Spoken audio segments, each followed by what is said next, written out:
ഇന്ന് നമ്മൾ ചിന്തിക്കുന്നത് ക്രിസ്തീയ ജീവിതത്തിൽ നമ്മൾ എങ്ങനെയായിരിക്കണം എന്നാണ് ദൈവം ആഗ്രഹിക്കുന്നത്. നമ്മൾ ഇന്ന് കേൾക്കുന്ന ഒരു പ്രസംഗം യു ആർ സോ സ്പെഷ്യൽ എന്നുള്ളൊരു മെസ്സേജാണ്. പ്രത്യേകിച്ച് ഈ നവപ്രവണത ഗ്രൂപ്പുകളുടെ മെസ്സേജുകൾ ആളുകളെ കൂട്ടമായി ആകർഷിക്കുന്ന ടെലിവിഷൻ പ്രഭാഷകർ അവർ നിങ്ങളുടെ നേരെ വിരൽ ചൂണ്ടി നിങ്ങൾ വളരെ പ്രത്യേകത ഉള്ള ആളാണ്, അതിന് ഉപോത്ബലകമായി ചില ബൈബിൾ വാക്യങ്ങൾ ആധാരമായി അവർ കാണിക്കാറുമുണ്ട്. ഞാൻ വളരെ കാലം അത് വിശ്വസിച്ച ഒരു വ്യക്തിയാണ്. You are not ordinary, you are so special.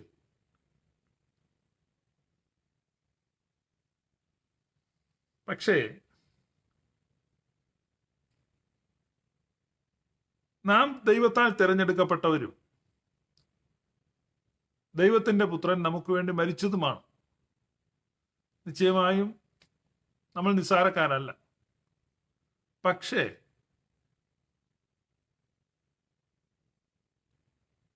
നമ്മൾ എന്തായിരിക്കുവാനാണ് ദൈവം ആഗ്രഹിക്കുന്നത്? നമുക്കെല്ലാം നമ്മുടെ ജീവിതത്തിൽ പ്രത്യേകതയുള്ള വ്യക്തിയായിരിക്കാൻ ആഗ്രഹമുണ്ട്. VIP അല്ലെ വെരി ഇമ്പോർട്ടൻറ്റ് പേഴ്സൺ അല്ലെങ്കിൽ സ്പെഷ്യൽ പേഴ്സൺ.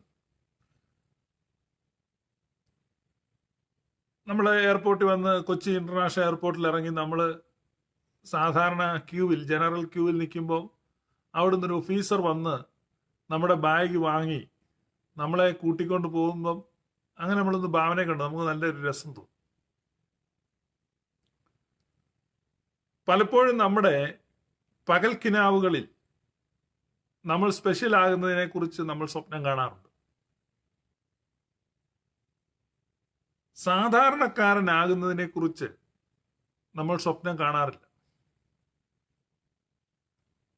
നമ്മളൊരു ക്യൂവിൽ നിൽക്കുന്നു, ഏറ്റവും പുറകിലാണ്, ആ ക്യൂവിൽ തന്നെ നിൽക്കുന്നു, വെയിറ്റ് ചെയ്യുന്നു. നമ്മുടെ ഊഴം വരുമ്പോൾ നമ്മൾ ആ ഉദ്ദിഷ്ട കാര്യം സാധിച്ച് നമ്മൾ നടന്നു പോകുന്നു.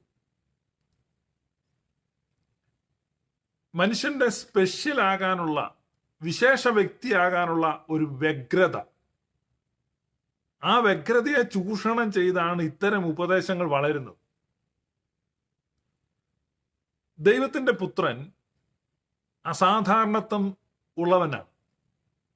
സ്വർഗത്തിന്റെ മഹത്വം ഉള്ള, ദൈവത്തോട് സമത്വം ഉള്ള, ദൂതന്മാരുടെ ആരാധനയ്ക്ക് പാത്രമായിരുന്ന ആ ദൈവപുത്രൻ ഈ ലോകത്തിലേക്ക് വന്നപ്പോ ഒരു സാധാരണക്കാരനായി ജനിച്ചു. അസാധാരണക്കാരനാകാമായിരുന്നു, പക്ഷെ സാധാരണക്കാരനായി ജനിച്ചു. പരിശുദ്ധ പത്രോസ്ലീഹായുടെ ലേഖനത്തിൽ നമ്മൾ വായിക്കുന്നത് ക്രിസ്തു നാം പിന്തുടരേണ്ടതിന് ഒരു മാതൃകയായി, അവന്റെ കാൽച്ചുവടുകളെ നമുക്ക് പിന്തുടരേണ്ടതിന് അവനൊരു മാതൃകയായി. സാധാരണ ജീവിതത്തിലെ അസാധാരണത്വം,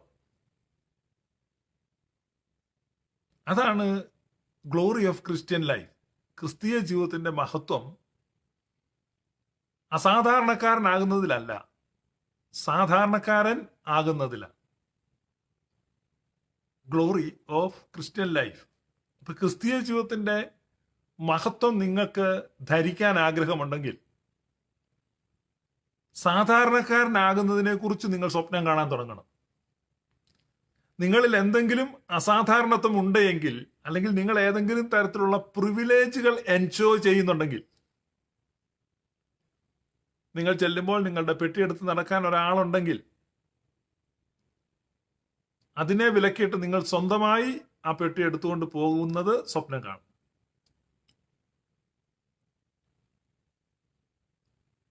അതായിരുന്നു ക്രിസ്തുവിന്റെ സ്വപ്നം. ദൈവപുത്രൻ, the dream of the son of God.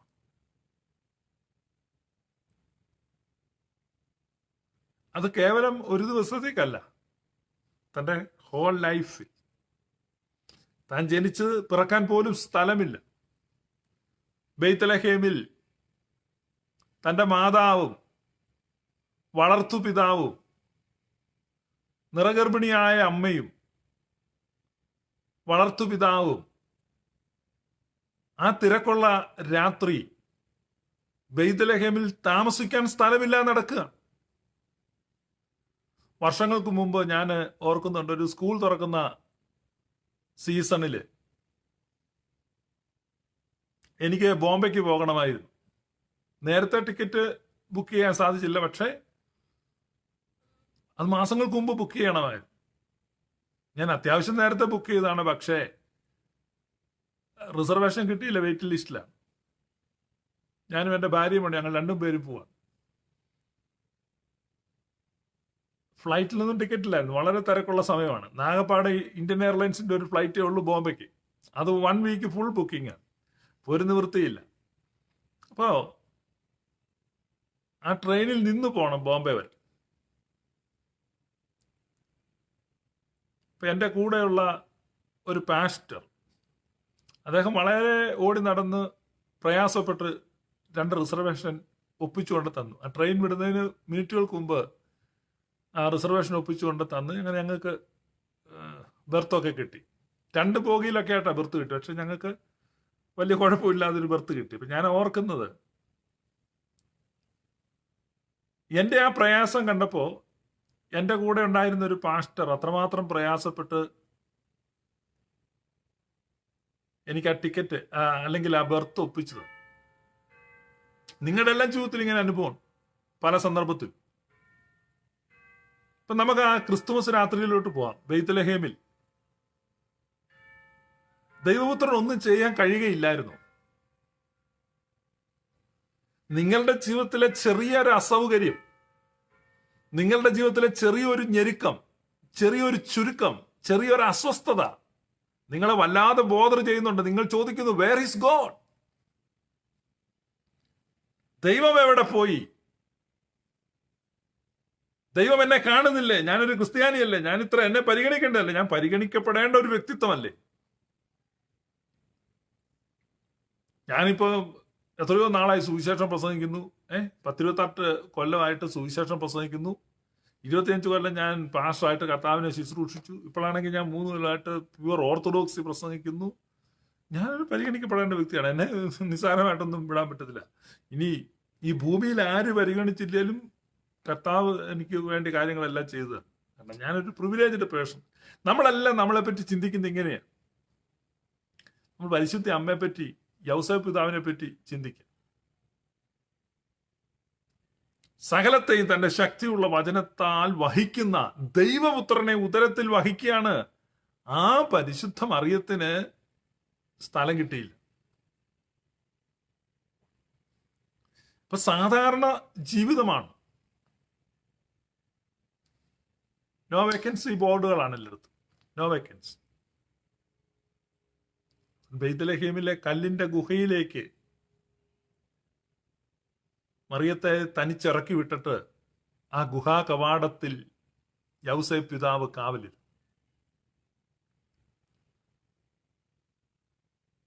ഇപ്പൊ സാധാരണ ജീവിതത്തിലെ ഒരു അസാധാരണത്വം, അതാണ് ക്രിസ്തീയ ജീവിതത്തിന്റെ ഗ്ലോറി. ഇതാണ് ഓർത്തഡോക്സ് പിതാക്കന്മാർ മുഴുവൻ കാണിച്ചു തന്നിട്ടുള്ളത്. അവരെല്ലാം സാധാരണ ജീവിതമാണ് നയിച്ചത്. നമ്മുടെ പരിശുദ്ധരായ പിതാക്കന്മാരെയൊക്കെ അറിയാം. പ്രിവിലേജുകൾ എൻജോയ് ചെയ്യുന്നവർ കാണും. പക്ഷേ സ്പിരിച്വലായ ആത്മീയരായ പിതാക്കന്മാർ അവരൊരിക്കലും അസാധാരണത്തിലേക്ക് പോയി.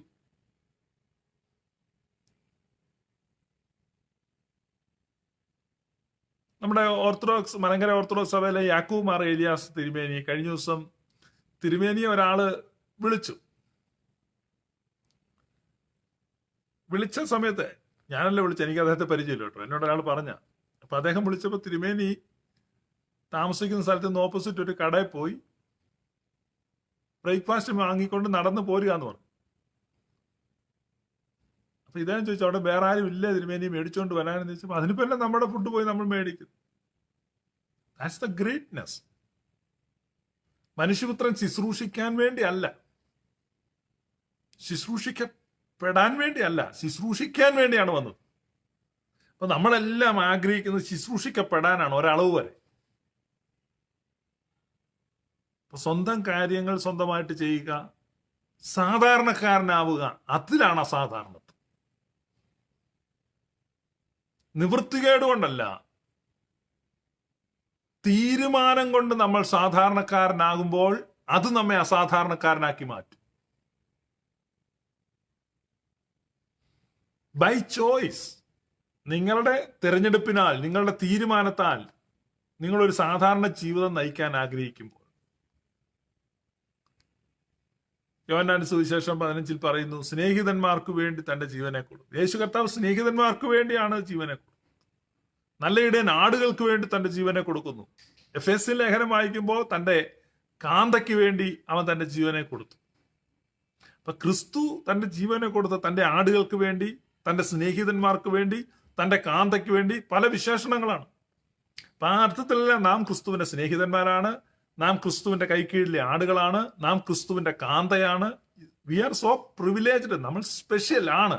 പക്ഷേ നമ്മൾ ഈ ലോകത്തിൽ സാധാരണക്കാരായി ഇരിക്കുവാൻ, സാധാരണക്കാരനായി ഇരിക്കുന്നതിൽ സംതൃപ്തി കണ്ടെത്തുവാൻ, അതാണ് ദൈവം ആഗ്രഹിക്കുന്നത്. അതാണ് ക്രിസ്തുവിനെ കുറിച്ച് ഫിലിപ്പിയ ലേഖനത്തിൽ പരിശുദ്ധ പൗലോസ് ശ്ലീഹ എഴുതിയത്. അവൻ സ്വയം ശൂന്യനാക്കി. He emptied himself. ചില TV ഷോകൾക്ക് വേണ്ടി ചിലര് കാൽ കഴുകൽ ശുശ്രൂഷ നടത്താറുണ്ട്. കാൽ കഴുകൽ ശുശ്രൂഷ നടത്തുന്നില്ല, ആ ഒരു ആറ്റിറ്റ്യൂഡ് ലൈഫിൽ ഉണ്ടായിരിക്കും. ഓരോരുത്തൻ മറ്റുള്ളവനെ തന്നെക്കാൾ ശ്രേഷ്ഠനെന്ന് എണ്ണണം. ഓരോരുത്തൻ മറ്റുള്ളവനെ തന്നെക്കാൾ ശ്രേഷ്ഠനെന്ന് എണ്ണണം. നമ്മൾ ഈ സാധാരണ ജീവിതം എന്ന് പറയുന്ന അതാണ്, ഒരു ഓർഡിനറി ലൈഫ്. ഇനി നമ്മുടെ ലൈഫിനെ നമ്മൾ ഇവാലുവേറ്റ് ചെയ്യുക. How ordinary are we? How much?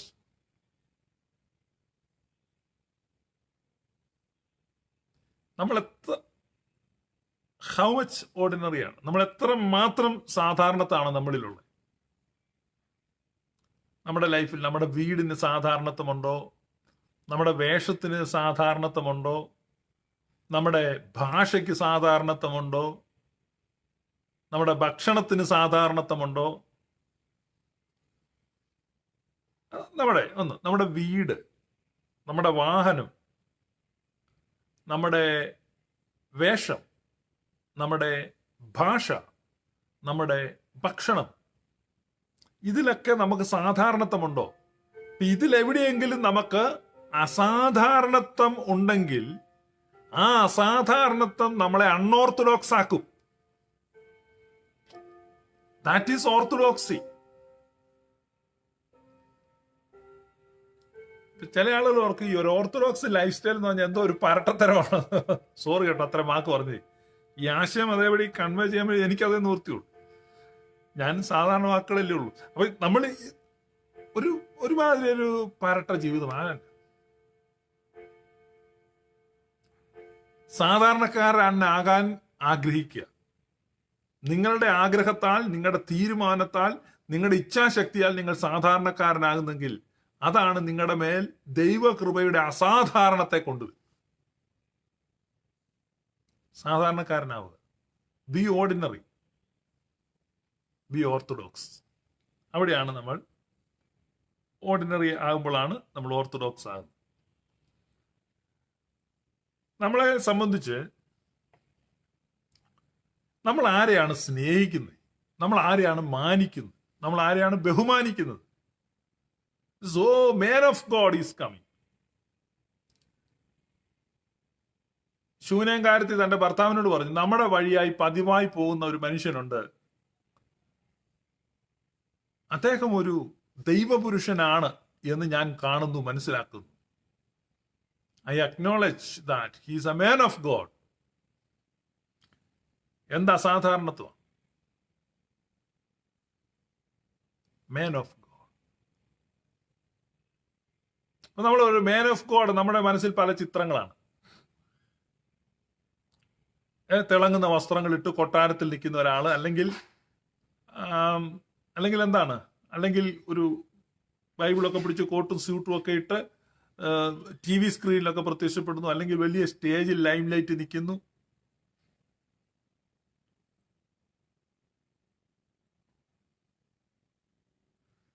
സാധാരണ ജീവിതം കർത്താവ് ഏറ്റവും ഇഷ്ടപ്പെടുന്നത് സാധാരണക്കാരനായിട്ട്. കർത്താവിനെ അവസാനം വരെയും സാധാരണക്കാരുടെ ഇടയിൽ നിന്ന് വേർതിരിച്ചെടുക്കാൻ കഴിഞ്ഞില്ല. നമ്മൾ പെസഹ വ്യാഴ്ചയുടെ ഒരു സെതറ, കഷ്ടാനുഭവാഴ്ചയിൽ ഒരു സെതറ വായിക്കുമ്പോൾ അതിനകത്ത് ഇങ്ങനെ ഒരു വരിയുണ്ട്: വസ്ത്രധാരണം കൊണ്ട് അവനെ മറ്റുള്ളവരിൽ നിന്ന് തിരിച്ചറിയാൻ സാധിക്കാതിരുന്നതിനാൽ വഞ്ചകനായ യൂദ ഒരു ചുംബനത്താൽ ഒറ്റിക്കൊടുത്തു. ഞാൻ ഏത് സെതറയാന്ന് ഓർക്കുന്നില്ല, ഒരു സെതറയിൽ എങ്ങനെയുണ്ട്. വസ്ത്രധാരണം കൊണ്ട് അവനെ വിശേഷതയില്ലായിരുന്നു. നമ്മളെ സംബന്ധിച്ച് നമ്മൾ ആഗ്രഹിക്കുന്ന ഒരു ഒരു ഒരു ഒരു സമൂഹത്തിൽ ചെന്നാൽ നമ്മുടെ വസ്ത്രം തിരിച്ചറിയണം, നമുക്ക് ഒരു വിശേഷത വേണം. ഇപ്പോഴും നമ്മൾ സ്പെഷ്യൽ ആകാൻ ആഗ്രഹിക്കും. ബി ഓർഡിനറി, സാധാരണക്കാരനാവുക. അപ്പൊ നമ്മളെ നമ്മൾ തിരിച്ചറിയുക, നമുക്ക് എന്ത് അസാധാരണത്വമാണുള്ളത്. ബൈബിള് പറയുന്നു, റോമാലേഖനം 5-ാം അധ്യായം അതിന്റെ 10-ാമത്തെ വാക്യത്തിൽ, ശത്രുക്കളായിരിക്കുമ്പോൾ തന്നെ നമുക്ക് അവന്റെ പുത്രന്റെ മരണത്താൽ ദൈവത്തോട് നിരപ്പ് വന്നു. We were enemies of God. നമ്മൾ ആരായിരുന്നു? നമ്മൾ ദൈവത്തിന്റെ ശത്രുക്കളായിരുന്നു. ശത്രുക്കൾ. എഫേസ്യ ലേഖനത്തിൽ 2-ാം അധ്യായം അതിന്റെ 12-ാമത്തെ വാക്യത്തിൽ പറയുന്നു, അക്കാലത്ത് നിങ്ങൾ ക്രിസ്തുവിനെ കൂടാതെ ഉള്ളവരും ഇസ്രായേൽ പൗരതയോട് സംബന്ധമില്ലാത്തവരും വാഗ്ദത്തത്തിന്റെ നിയമങ്ങൾക്ക് അന്യരും പ്രത്യാശയില്ലാത്തവരും ലോകത്തിൽ ദൈവമില്ലാത്തവരും ദൂരസ്ഥരുമായിരുന്നു. നമ്മൾ ആരായിരുന്നു? We were strangers.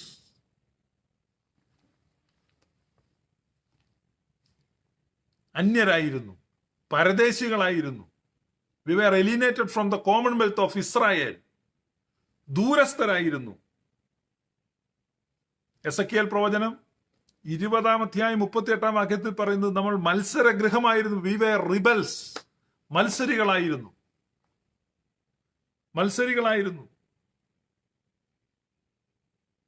വെറുക്കുന്നവരായിരുന്നു. വെറുപ്പുള്ളവർ, പകയുള്ളവർ. റോമാലേഖനത്തിൽ ഒരു ലിസ്റ്റ് കൊടുത്തിട്ടുണ്ട്. റോമാലേഖനം 1-ാം അധ്യായം 30-ാമത്തെ വാക്യത്തിൽ, അവർ സകല അനീതിയും ദുഷ്ടതയും അത്യാഗ്രഹവും ദുർബുദ്ധിയും നിറഞ്ഞവർ, അസൂയ, കൊല, പിണക്കം, കപടം, ദുശീലം എന്നിവ തിങ്ങിയവർ, കുരളക്കാർ, ഏഷണിക്കാർ, ദൈവദേശികൾ, നിഷ്ഠൂരന്മാർ, ഗർവിഷ്ഠന്മാർ, ആത്മപ്രശംസക്കാർ, പുതുദോഷം സങ്കല്പിക്കുന്നവർ, മാതാപിതാക്കന്മാരെ അനുസരിക്കാത്തവർ, ബുദ്ധിഹീനർ, നിയമലംഘകർ, വാത്സല്യമില്ലാത്തവർ, കനിവറ്റവർ. ഡിസ്ക്രിപ്ഷനാണ്. അനുസരണം കെട്ടവർ. എഫേസ്യ ലേഖനം 2:2. Who are we? നാം പറയുന്നത് നമ്മൾ സ്പെഷ്യലാണ്, നമുക്ക് പ്രത്യേക പരിഗണന വേണം, പ്രിവിലേജ് നമുക്ക് വേണം. എന്റെ ഡിമാൻഡ് അതാണ്. ഞാൻ നെടുമ്പാശ്ശേരിയിൽ ഇറങ്ങുമ്പം ചുരുങ്ങിയതൊരു ഓഫീസർ വന്ന് സല്യൂട്ട് അടിച്ചില്ലെങ്കിൽ എന്റെ ബാഗൊക്കെ പിടിച്ച് എന്നെ വിളിച്ചോണ്ട് പോകണം. ആ ക്യൂ എന്ത് ചെയ്യണം? ബൈപ്പാസ് ചെയ്ത് ഫ്രണ്ടിൽ കൊണ്ട് എന്റെ പാസ്പോർട്ട് സീൽ അടിപ്പിച്ച് എന്നെ ഇറക്കി വിടണം. അങ്ങനെയുള്ള സ്വപ്നങ്ങൾ നമ്മൾ താലോലിക്കരുത്. നമ്മൾ ആരായിരുന്നു? കരുണ ലഭിച്ചവരാണ് നമ്മൾ. രൂഹമ, കരുണ ലഭിച്ചവർ. എഫേസ്യ ലേഖനത്തിൽ പൗലോസ് പറയാം, കരുണാസമ്പന്നനായ ദൈവമോ, റിച്ച് ഇൻ മേഴ്സി, കരുണയിൽ സമ്പന്നനാണ്. അപ്പൊ ക്രിസ്തുവിന്റെ കരുണ നമുക്ക് ലഭിച്ചു. അതിനപ്പുറത്തൊന്നുമില്ല. So we have nothing to boast. പ്രശംസിപ്പാൻ ഒന്നുമില്ല. ദൈവത്തിന്റെ മഹത്തായ സ്നേഹം. അവൻ നമ്മെ സ്നേഹിച്ചു, അതുകൊണ്ട് നാം സ്നേഹിക്കാൻ പ്രാപ്തരായി. അവൻ നമ്മെയാണ് ആദ്യം സ്നേഹിച്ചത്, അതുകൊണ്ട് നാം സ്നേഹിക്കാൻ പ്രാപ്തരായി, സ്നേഹിക്കാനുള്ള ശക്തി നമുക്ക് കിട്ടി. അതാണ് നമുക്ക് പറയാനുള്ള ഒരേ ഒരു കാര്യം. ഇനിയാണ് നമ്മുടെ പ്രധാനപ്പെട്ട പ്രശ്നം വരുന്നത്. ഞാൻ പറഞ്ഞു, നമ്മൾ ഓർഡിനറി ആകണം. ഓർഡിനറി ആകുന്നതിലാണ് നമ്മുടെ ക്രിസ്തീയ ജീവിതത്തിന്റെ ഗ്ലോറി. ഇനി നെക്സ്റ്റ്, നമ്മൾ ഈ ഭൂമിയിൽ ആർക്കാണ് ഇപ്പം നീയൊഴികെ ഞങ്ങൾക്ക് സൂരലോകെ, ഇങ്ങനെ നമ്മൾ കർത്താവ് സ്വർഗത്തിൽ ആരാണുള്ളത്? 73 സങ്കീർത്തന 25 വാക്യം. സ്വർഗത്തിൽ, ഭൂമിയിൽ ഞങ്ങൾക്ക് വേറെ ആരും. അവിടെ നമ്മൾ വായിക്കുന്നേ, നിന്നെ അല്ലാതെ ഒന്നും ഞാൻ ആഗ്രഹിക്കുന്നില്ല, നിന്നെ അല്ലാതെ ഒന്നും ഞാൻ ആഗ്രഹിക്കുന്നില്ല. ഭൂമിയിലെ ജീവിതം ആര് നിങ്ങളുടെ വീട്ടിൽ വരാൻ, ഇപ്പോൾ ഈ കൊറോണ കാലത്ത് ആരും വരണ്ട, ഇറ്റ്സ് ഓക്കെ, അത് കഴിഞ്ഞു. ഇത് ആര് നിങ്ങളുടെ വീട്ടിൽ വരാനാണ് നിങ്ങൾ ആഗ്രഹിക്കുന്നത്? മമ്മൂട്ടി വരികയാണ്, നല്ല മോഹൻലാല്, അല്ലെങ്കിൽ അങ്ങനെ വലിയ വലിയ ആളുകളൊക്കെയാണ്, അല്ല നമുക്ക് കുറെ പോപ്പുലറായ ആളുകൾ. കോളിംഗ് ബെല്ലൊക്കെ അടിക്കുക, നമ്മൾ ആരാണെന്നാ പ്രതീക്ഷിക്കുന്നത്? നമ്മൾ ആരെയാണ് പ്രതീക്ഷിക്കുന്നത്? നിങ്ങൾ സാധാരണക്കാരെ പ്രതീക്ഷിക്കുന്നുണ്ടോ? സാധാരണക്കാരെ കേൾക്കാൻ താല്പര്യമുണ്ടോ? സാധാരണക്കാരെ കാണാൻ, അവരോട് മീറ്റ് ചെയ്യാൻ, അവരോട് സംസാരിക്കുവാൻ? അപ്പൊ നമ്മൾ സാധാരണക്കാരനാകുമ്പോൾ അതുപോലെ നമ്മൾ സാധാരണക്കാരെ സ്നേഹിക്കും. ഒരസാധാരണത്വം ഇല്ല, ഒരു ഹൂ ഈസ് ഹൂ എന്നൊക്കെ അതില്ല ആള്. ദൈവപുത്രൻ ഭൂമി വന്നപ്പോൾ അന്നത്തെ പ്രമുഖരെ, പ്രശസ്തരെ, അങ്ങനെ ആരെയും തിരക്കിയില്ല. മുഴുവൻ സാധാരണക്കാരായിരുന്നു കമ്പനി. സാധാരണക്കാരെയാണ് കൂട്ടുപിടിച്ചത്. നിങ്ങൾ ആരോട് കൂടെ കൂട്ടുകൂടാനാണ് ആഗ്രഹിക്കുന്നത്?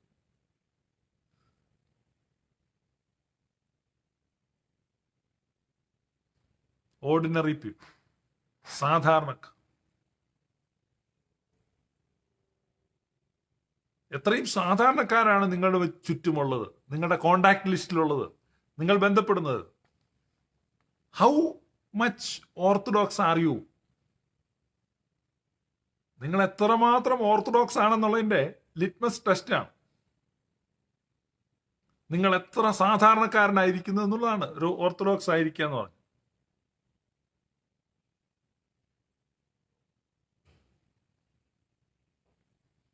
എത്രമാത്രം ഓർത്തഡോക്സ് ആയിരിക്കുന്നു എന്നുള്ളത് നിങ്ങൾ എത്രമാത്രം സാധാരണക്കാരനായിരിക്കുന്നു എന്നുള്ളതിന്റെ അർത്ഥം. അൽമായോ, ഫെയ്ത്ത്ഫുൾ, വിശ്വസ്തർ, സാധാരണക്കാർ. അൽമായരെ സ്നേഹിക്കുക, സാധാരണക്കാരെ സ്നേഹിക്കുക, കോമൺ പീപ്പിൾ.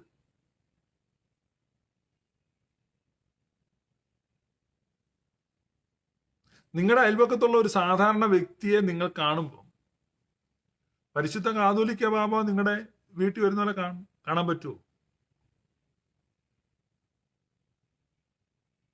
അല്ലെ പാത്രീർഗീസ് ബാബായെ പോലെ കാണണം,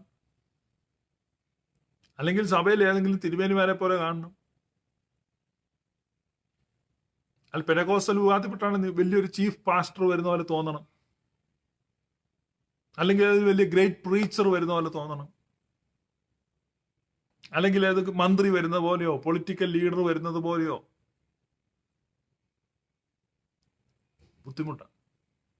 ബുദ്ധിമുട്ടാണ്. അപ്പൊ ഞാനീ പറഞ്ഞത്, ഈ ഇത്തരത്തിലുള്ള ഒരു ഷിഫ്റ്റ് ഉണ്ടാകാൻ, ഇതിനാണ് നമ്മുടെ പിതാക്കന്മാർ പ്രാർത്ഥനയിൽ സമയം ചെലവഴിച്ച്, ഇതിനാണ് കർത്താവെ കരുണ ചെയ്യണമേ, കുറിയലായിസോൻ കുറിയലായിസോൻ കുറിയലായിസോൻ അവർ നമ്മൾ ഈ പ്രാർത്ഥന, അവരല്ല എന്തോന്ന് ഈ പ്രാർത്ഥിച്ചോണ്ടിരുന്നത്? ബ്ലസിമോടെ വയറുവേദന മാറി ജോക്കൂട്ടിന് വിസയും കിട്ടി, പിന്നെന്താ പ്രാർത്ഥനാ വിഷയം? പ്രാർത്ഥനാ വിഷയം എന്ന് പറഞ്ഞാൽ രൂപാന്തരമാണ്. Prayer changes, prayer transforms. പ്രാർത്ഥന നമ്മളെ രൂപാന്തരപ്പെടുത്തും. പ്രാർത്ഥന ആരെ? പ്രാർത്ഥിക്കുന്നവനെ രൂപാന്തരപ്പെടുത്തും, ദൈവത്തെ. പ്രാർത്ഥന രണ്ട് രീതിയിലുണ്ട്. അതായത് നമ്മൾ ഇരുന്ന് പ്രാർത്ഥിക്കുകയാണ്, നമുക്ക് മാറ്റമൊന്നുമില്ല, കർത്താവ് ഇപ്പൊ ഇതാണ് പ്രശ്നം, ഇവിടെ ഒരു മാറ്റം, ദൈവം മാറണം. ദൈവം അനുദപിക്കണം. അവൻ അനുദപിക്കത്തില്ല. അപ്പൊ ദൈവം മാറണം. ഇപ്പൊ പ്രാർത്ഥനയിൽ നമ്മൾ ഡിമാൻഡ് ചെയ്യുന്നത് ദൈവത്തിനൊരു മാനസാന്തരം വരണം, ദൈവത്തിനൊരു മാറ്റം വരണം. ദൈവമേ നീ ഒന്ന് മാറി. ദൈവത്തിന് മാറ്റമില്ല. പണ്ടൊരാളോട് അവന്റെ വീടിന് മുമ്പിൽ ഒരു വലിയ പാറയുണ്ടായിരുന്നു. അപ്പൊ അതുവഴി ഒരു സന്യാസി വന്നോ പറഞ്ഞു, നീ ദിവസവും ഈ പാറ ഉന്താൻ പറഞ്ഞു. വലിയ പാറയാ, ഓരോ മണിക്കൂർ ഉന്തിക്കോളാൻ പറഞ്ഞു. ഇവൻ ഓരോ മണിക്കൂർ ഈ പാറക്കെട്ട് ഉന്തി. അങ്ങനെ ഒരുപാട് നാൾ കഴിഞ്ഞു. ഈ സന്യാസി പിന്നെ അതുവഴി തിരിച്ചു വന്നപ്പം ഇവൻ പറഞ്ഞു, ഗുരു അങ്ങ് പറഞ്ഞനുസരിച്ച് ഞാൻ എല്ലാ ദിവസവും 1 മണിക്കൂർ ഇത് ഉന്തുമായിരുന്നു, പക്ഷേ ഇതുവരെയും ഈ പാറ ഒട്ടും തന്നെ നീങ്ങിയിട്ടില്ല. ഞാൻ ഇപ്പോഴും അങ്ങ് വരുന്നവരെ കാത്തിരിക്കുകയായിരുന്നു. ഇപ്പോഴും സന്യാസി ചിരിച്ചോണ്ട് പറഞ്ഞു, എടാ പോയി, ഈ പാറ മാറാനൊന്നുമല്ല ഞാൻ നിന്നോട് ഉന്താൻ പറഞ്ഞേ, നിന്റെ കയ്യേലിട്ട് നോക്കിക്കേ. കയ്യേലൊക്കെ നോക്കിയാൽ കയ്യെ മുഴുവൻ തഴമ്പാ. ഞാൻ അങ്ങോട്ട് വരുമ്പോൾ നിന്റെ കയ്യേലൊന്നും തഴമ്പില്ലായിരുന്നു. കണ്ടോ? പിന്നെ നീ നോക്കി, നിന്റെ നല്ല മസിലൊക്കെ നല്ലപോലെ ഉറച്ചിരിക്കുന്നുണ്ടോ? നീ ഉന്തി ഉന്തി പാറയ്ക്ക് മാറ്റമൊന്നും വന്നില്ല, നിനക്ക് നല്ലൊരു മാറ്റം വന്നു, നീ കുറെ കൂടെ ഉന്തിക്കൊള്ളാം. നമ്മൾ ഈ പ്രാർത്ഥന എന്ന് പറയുമ്പോൾ നമ്മൾ ചിന്തിക്കുന്ന നമുക്ക് മാറ്റം വരികയാണ്. അൺആൻസേർഡ് പ്രേയർ, ഉത്തരം കിട്ടാത്ത പ്രാർത്ഥന, നിങ്ങളുടെ ജീവിതത്തിൽ ഉത്തരം കിട്ടാത്ത പ്രാർത്ഥന. നിങ്ങൾ പ്രാർത്ഥിച്ചു മടുത്തെന്ന് ചിലർ പറയുന്നുണ്ട്. പക്ഷേ there's a blessing in that unanswered prayer. നിങ്ങൾക്ക് ഉത്തരം കിട്ടാത്ത, മറുപടി കിട്ടാത്ത ആ പ്രാർത്ഥനയ്ക്കകത്ത് അനുഗ്രഹം ഇരിപ്പുണ്ട്. God can bless you. God can transform you through your unanswered prayer. Even through your നിങ്ങളുടെ ഉത്തരം കിട്ടാത്ത പ്രാർത്ഥനകളിലൂടെ പോലും നിങ്ങളെ ട്രാൻസ്ഫോം ചെയ്യിക്കാൻ ദൈവത്തിന് സാധിക്കും. രൂപാന്തരം വരിക. ഓരോരുത്തരും മറ്റുള്ളവനെ തന്നെക്കാൾ ശ്രേഷ്ഠനായി കാണുക. നമ്മൾ ആരാകുക? നമ്മൾ ഓർഡിനറി. I am ordinary. എത്ര പേരൊക്കെ ആഗ്രഹമുണ്ട് ഒരു ഓർഡിനറി ആളാകാൻ. പാസ്റ്റർ ഇങ്ങനെ ഓരോന്നിരുന്ന് പറഞ്ഞു, ഞാൻ എങ്ങനെ ഇച്ചിരി എത്ര ബുദ്ധിമുട്ടിയാണ് നമുക്ക് ഇച്ചിരി പ്രസക്തിയൊക്കെ വന്നിരിക്കുന്നത്. സോഷ്യൽ മീഡിയയിൽ ഇച്ചിരി പ്രസക്തി വന്നു, അല്ലെങ്കിൽ നമ്മുടെ ചുറ്റുപാട് നാട്ടിൽ ഒരു പഞ്ചായത്ത് മെമ്പർ എന്തൊക്കെയായി, അല്ലെങ്കിൽ നമ്മൾ 10 പേര് അറിയുന്നു. ലോകത്തുള്ള എല്ലാവരും അസാധാരണക്കാരൻ ആകുവാൻ ആഗ്രഹിക്കും. VIPs, ഇമ്പോർട്ടൻറ്റ് പേഴ്സൺസ് ആകുവാൻ ആഗ്രഹിക്കും. ഒരു മീറ്റിങ്ങിൽ ചെന്നാൽ, ഒരു കല്യാണ സ്ഥലത്ത് ചെന്നാൽ, എവിടെ ചെന്നാലും നമ്മൾ പരിഗണിക്കപ്പെടുന്നു. അപ്പൊ യേശു കർത്താവ് പറഞ്ഞു, നീ ഒരു വിരുന്ന സ്ഥലത്ത് പോയാൽ നീ ഏറ്റവും പുറകിലത്തെ ഏറ്റവും അൺഇമ്പോർട്ടന്റ് പ്ലേസിൽ പോയിരിക്കണം. That is the instruction from our Lord. ഒരു സാധാരണക്കാരനാകാൻ ആഗ്രഹിക്കുക. That was the dream of the son of God. സ്വർഗത്തിലിരുന്ന് പുത്രൻ ഭൂമിയിലേക്ക് നോക്കിയിട്ട് ആരാകാനാണ് ആഗ്രഹിച്ചത്? പുത്രൻ തമ്പുരാൻ ഭൂമിയിലേക്ക് നോക്കിയിട്ട് ആരുടെ മകനായി പിറക്കണം? റോമൻ കൈസറുടെ കൊട്ടാരം അന്നത്തെ ഏറ്റവും ശക്തി കേന്ദ്രമാണ്. റോമൻ കൈസറുടെ കൊട്ടാരത്തിൽ പിറക്കാൻ പറ്റും. ചൂസ് ചെയ്താൽ മതി. മുഴുവൻ നോക്കിയിട്ട് യെരുശലേം ദൈവാലയത്തിന്റെ അകത്തുള്ള ഒരു അനാഥ പെൺകുട്ടി മറിയം, അവിടെ മശിഹായുടെ ജനനം കാത്തിരിക്കുന്ന കോൺസിക്രേറ്റഡ് ഗേൾസ്, അവരുടെ ശുശ്രൂഷക്കാരത്തിയാണ്, ബാല്യക്കാരത്തിയാണ്, ദാസിയാണ്. ആ ദാസ്യവേല ചെയ്തുകൊണ്ടിരിക്കുന്ന ആ മറിയത്തെ കണ്ടു. ചൂസ് ചെയ്യുകയാണ്.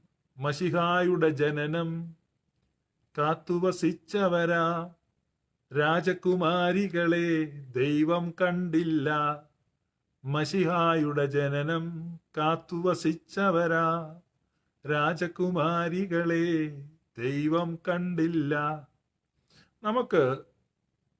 നമ്മളിന്നൊരു ഫ്രണ്ടിനെ ചൂസ് ചെയ്യുമ്പോൾ നമ്മൾ ആരെയാണ് ചൂസ് ചെയ്യുന്നത്? ദൈവപുത്രന്റെ ആറ്റിറ്റ്യൂഡ്. തന്റെ ശിഷ്യന്മാരെ തിരഞ്ഞെടുക്കാൻ വേണ്ടി കർത്താവ് സാന്നിധ്യ സംഘത്തിലോ ശാസ്ത്രിമാരുടെ ഗണത്തിലോ ഒക്കെ പോയി വേണേൽ തിരയാൻ. ബൈബിളൊക്കെ മുഴുവൻ, ഓൾഡ് ടെസ്റ്റ്മെന്റ് മുഴുവൻ കാണാപ്പാടം പഠിച്ച ശാസ്ത്രിമാർ ഇഷ്ടം പോലെയുണ്ട് യെരുശലേമിൽ. എഴുത്തും വായന പോലും അറിയാത്ത നിരക്ഷരരായ മുക്കുവരുടെ ഇടയിൽ കടൽ തീരത്ത് പോയി ആ വേലയിലും പരാജയപ്പെട്ട ഒരുത്തന്നെ വിളിക്കും. ശിഷ്യന്മാരാക്കുകയാണ്, തെരഞ്ഞെടുക്കുകയാണ്. തെരഞ്ഞെടുപ്പുകൾ എല്ലാം സാധാരണക്കാർ, സഹവാസം സാധാരണക്കാരുടെ കൂടെ, സാധാരണക്കാരനാവുക. Ordinary, be ordinary, be orthodox. That is orthodoxy. അതാണ് ദൈവം ആഗ്രഹിക്കുന്നത്, അതാണ് പരിശുദ്ധ റൂഹ ആഗ്രഹിക്കുന്നത്. സാധാരണ ജീവിതത്തിന്റെ അസാധാരണത്വം, അവിടെ ഉള്ള ദൈവത്തിന്റെ മഹത്വം. May God bless you. Thank you.